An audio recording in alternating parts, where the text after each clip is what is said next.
What if I told you that a single habit, taking less than 1 minute a day, could reprogram your body, boost your immune system like flipping a switch, slow aging, and even sharpen your focus more than a double espresso? Cold water. That's it. Ice-cold water hitting your skin might sound brutal, but what if it's the most powerful natural medicine you've been ignoring your whole life? Right now, elite athletes, neuroscientists, and biohackers are obsessed with cold exposure. And it's not just a trend. This activates something ancient, primal, a survival response that modern life has buried deep. In this video, we'll show you the science, the benefits, and the truth behind cold water immersion. Some of it might shock you. Hit like, subscribe, and let's go. In today's world, comfort has become the default. We live in temperature-controlled rooms, sleep under heated blankets, shower in warm water without thinking twice. But what if this constant comfort is quietly making us weaker? Thousands of years ago, cold wasn't something we avoided. It was part of life. Humans hunted through snow, crossed icy rivers, slept through freezing nights. Our bodies adapted, evolved, and even thrived. But today, we've disconnected from that environment completely. Our immune systems are sluggish. Our stress tolerance is low. Energy crashes are the norm, not the exception. And while modern medicine races to invent new pills and supplements, some researchers are looking backwards. Back to nature. Back to cold. Over the last decade, cold exposure has gone from fringe idea to serious scientific interest. Clinical studies now show cold immersion improves circulation, lowers inflammation, boosts metabolism, and releases a cocktail of feel-good chemicals in the brain. And it doesn't stop there. We're talking cellular repair, hormonal balance, even mood elevation. Athletes use it for faster recovery. Mental health professionals use it to fight depression. And the best part? You don't need money, equipment, or a gym membership. Just cold water. The kind coming out of your shower right now. But most people never try it because it feels wrong, unnatural, uncomfortable. And that's exactly the point. This isn't just about health. It's about reclaiming a part of ourselves we've forgotten. A reset for the nervous system. A reminder that the body was built for more. And once you feel it, you can't unfeel it. This is just the beginning. Long before the term biohacking existed, cold exposure was already a ritual. Ancient cultures revered it, not as torture, but as transformation. The Spartans bathed in icy streams to forge discipline and resilience. The samurai practiced cold water ablution to sharpen focus and cleanse the spirit. Even in the harsh winters of Siberia, indigenous tribes immersed their children in freezing rivers, not to punish them, but to awaken strength. And yet, somewhere along the road to progress, we lost that connection. We wrapped ourselves in layers of warmth, built walls against the cold, and declared it dangerous. But was it really? Or were we just afraid of discomfort? The modern rediscovery began in silence, in forgotten corners of science, where researchers noticed something odd. Certain people, exposed regularly to cold, showed remarkable immunity, clarity, and energy. One of the most famous cases? Wim Hof, the Iceman, who climbed mountains shirtless, submerged himself in ice for hours, and challenged everything we thought we knew about human limits. Scientists couldn't ignore it. Brain scans, blood work, heart rate variability, it all pointed to the same conclusion. Cold wasn't an enemy.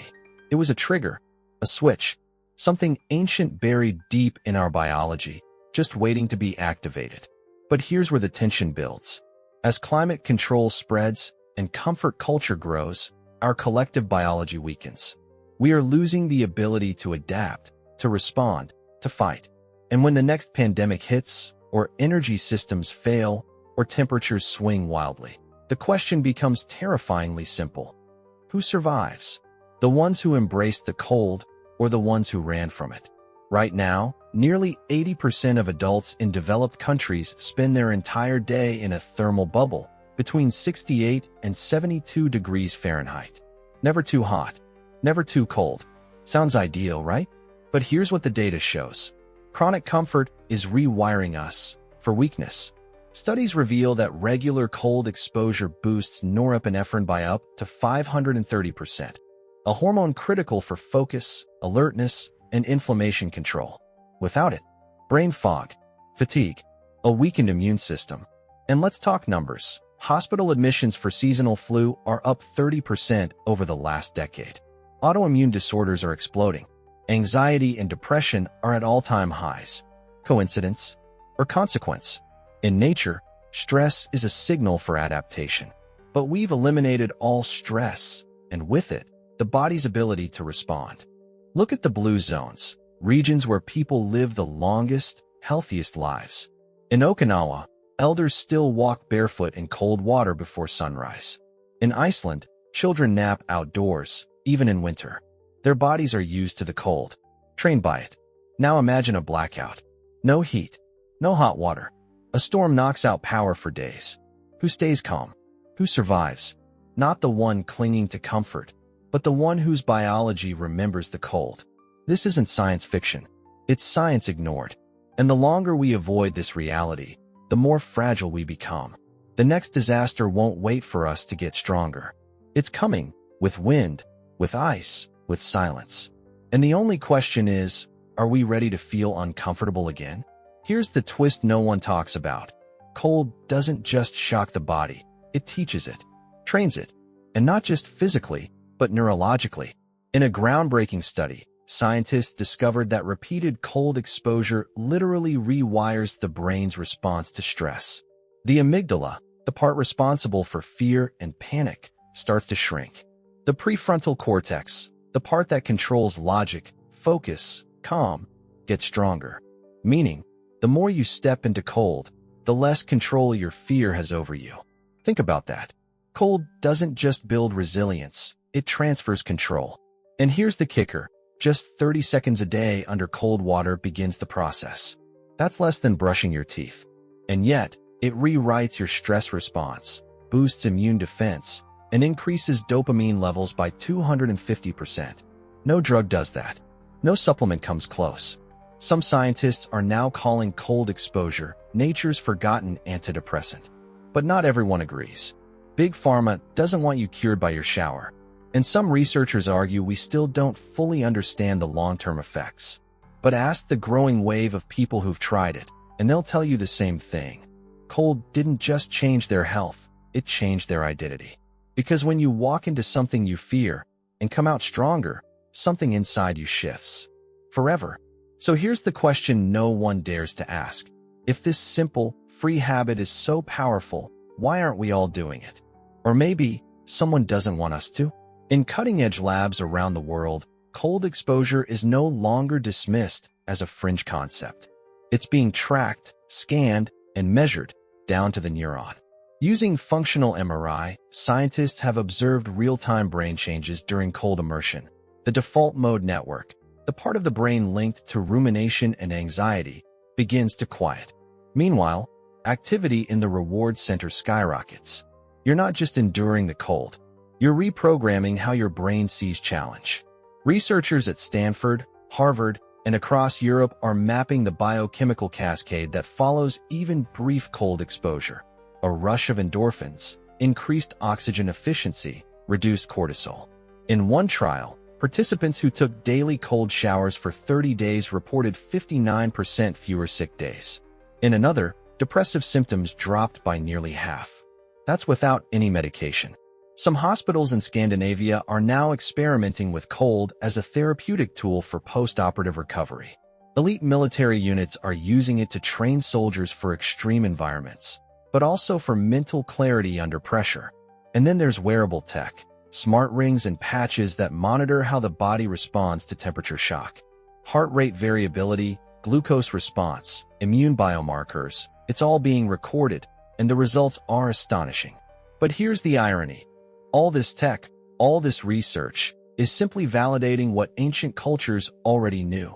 The cold doesn't destroy, it awakens. The real question isn't what we're discovering. It's why it took us this long to start listening to what our bodies have been trying to tell us all along. But like all powerful tools, cold has a dark side. Some researchers warn that the line between resilience and trauma is razor thin. Yes, the data is compelling. But what happens when people push too far? Ignore the signals? There are cases, not often publicized, where extreme cold exposure triggered heart arrhythmias, adrenal burnout, even psychotic episodes. And then there are the stories, people who became addicted to the rush, who needed colder, longer, riskier sessions, chasing a dopamine high, not a healing ritual. One psychiatrist described it as biological gambling.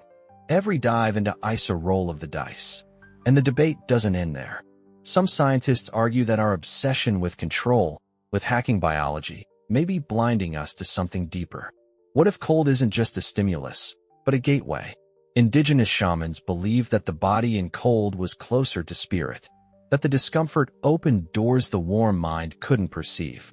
Today, fringe theorists whisper about cold activating dormant genes, or even unlocking ancestral memories buried in the DNA. Far-fetched? Maybe.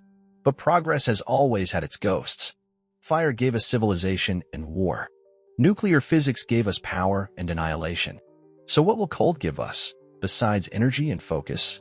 Will it reconnect us with nature or awaken something we were never meant to touch? The truth is, no one knows yet. We are walking a line between healing and hubris. And sometimes, when you chase ancient power, it stares back, waiting, testing. And not everyone who enters the cold comes back the same. At first, it was subtle. People who embraced cold exposure began reporting more than just better sleep or sharper focus. They recovered faster, resisted illness, stayed calm under pressure when others panicked. But over time, differences grew. A new kind of human began to emerge, not stronger in muscle, but in mind. Sharper, quieter, less reactive. Some called it evolution in real time. Others called it divergence. Because as the world faced new waves of crises, climate instability, rolling blackouts, viral outbreaks, those conditioned by cold adapted, while the rest unraveled. Governments noticed. Tech companies scrambled to monetize it. Schools added resilience training to their curriculum. Military branches opened cold adaptation units. But it wasn't just policy that changed, it was people. A divide began forming. The thermo-adapted and the temperature-dependent. Those who could survive in volatility and those who needed stability to function. Suddenly, cold wasn't just a health choice. It was survival currency. Social shifts followed. Hiring policies, insurance premiums. Even dating algorithms began to factor in stress adaptability. And at the center of it all were the pioneers. The cold-forged. Revered by some, feared by others. Because when one group evolves, the rest fall behind. And not everyone can catch up. The great irony? The ones who seemed crazy for standing under freezing water were the ones still standing. So here's the hard truth. We're not just fighting disease or stress anymore. We're fighting nature itself. And only those willing to feel it, to face the cold, will shape what comes next. The question is, which side will you be on when the warmth runs out? In the end, it all comes down to a choice. Not a massive, cinematic decision, but something quiet, personal. Will you step into discomfort or stay wrapped in artificial ease? Cold exposure is no longer just a health hack. It's a mirror. It shows you what your body is capable of and what your mind fears. But more than that, it exposes a deeper truth. The world is changing faster than we are. Climate instability, failing systems, emotional fragility, they're all signals, warnings. And the cold? It's not just a remedy. It's a test, a signal to evolve or be left behind. We used to think technology would save us. That comfort was the reward of progress. But what if comfort is the trap? What if resilience, raw, biological resilience, is the real currency of the future? You don't need to climb icy mountains or bathe in glaciers. It starts small. A decision, a habit, a single moment of courage standing under water that makes you gasp. That shock is life reminding you that you're still alive. So what happens now? Humanity is at a crossroads.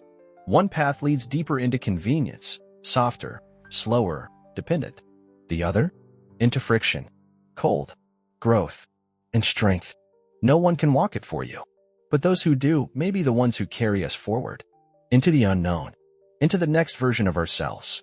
The question isn't whether the cold works. We've already seen the proof. The question is, will you answer when your biology calls? Remember how we started? A single habit, less than 1 minute a day, could reprogram your body. Back then, it sounded simple, maybe even a little dramatic. But now you know, it's real. It's ancient. It's powerful. And it's already changing people. Not someday, not in theory, now. And still, maybe part of you resists. I get it. The idea of stepping into cold water on purpose goes against everything we've been taught. Comfort equals safety. Discomfort is danger. But what if we've been lied to? What if the real danger is forgetting what it feels like to be alive? Look, this isn't about perfection. It's not about becoming superhuman. It's about remembering what you are, what your body can do, what your mind can overcome. You've felt it before, haven't you? That quiet strength when you do something hard and don't break. That moment when fear turns into power. That's the cold. That's what it gives you if you let it. So now I'll ask you, not as a narrator, but as someone who stood there, heart racing, hand hovering over the tap, breath held. Will you try? Will you choose discomfort, just for a moment, and see what's on the other side? Or will you scroll past, wrap the blanket tighter, and tell yourself, maybe someday? Because here's the truth, someday never comes. But cold is always waiting. Hit like, subscribe, and tell me in the comments, would you step into the cold tomorrow morning? Or are you still afraid?